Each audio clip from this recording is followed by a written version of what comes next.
them and use the science. So I think it was pretty funny.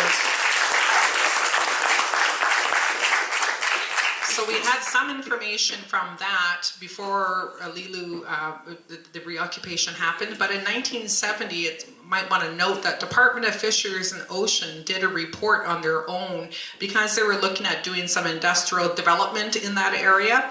So the Department of Fisheries and Ocean did a report in 1970, you can Google it up, and it's on Lelu Island, and they said, what do you think, can we develop on here?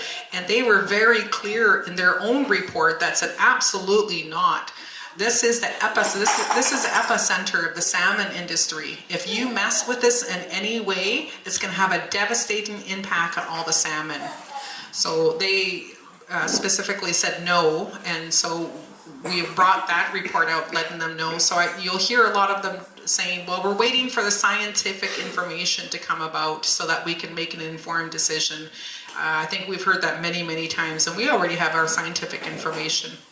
The last thing I want to leave with, the Port of Prince Rupert and the RCMP, I think in the first 30 to 40 days of them drilling, they were the ones that were riding alongside the drillers to protect them.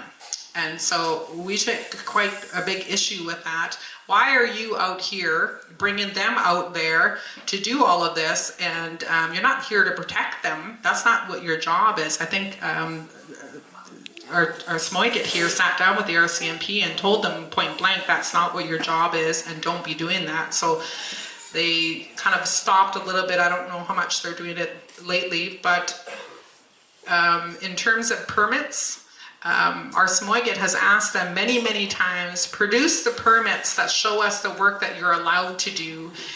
There hasn't been, I think we bumped into a DFO officer once.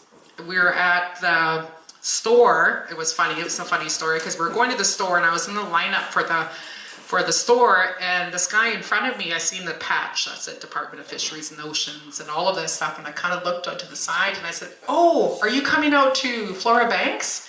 And he said, oh, no, we're having a meeting out there, and the other lady that's with me, her name is Patty, so we said, well, you need to be coming out to Flora Banks. Why are you not coming out to Flora Banks? And we kind of gave him this laundry list of things that we had issue with, and so needless to say, they never came out. We haven't seen anybody out there talking about all of the eelgrass that are floating around. I think many times Matthew and all of them and Donnie have had, you know, buckets full of eelgrass that have been damaged by this. Not one Department of Fishery and Ocean officer asking them about any of this damage that is happening. Not one. And this is our most crucial piece in our salmon industry up there.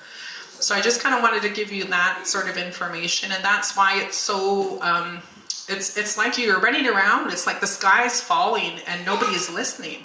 You're telling people that this is happening, this is actually happening, and if we didn't witness it ourselves, I don't think people would believe us.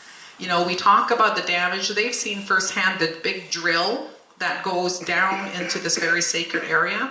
So it's very real, and it's happening day after day after day, and the fear that we have is that there's not much more that Flora Banks is going to be able to take before it starts imploding on itself.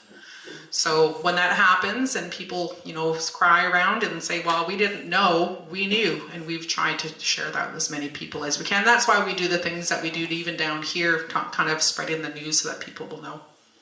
Thank you.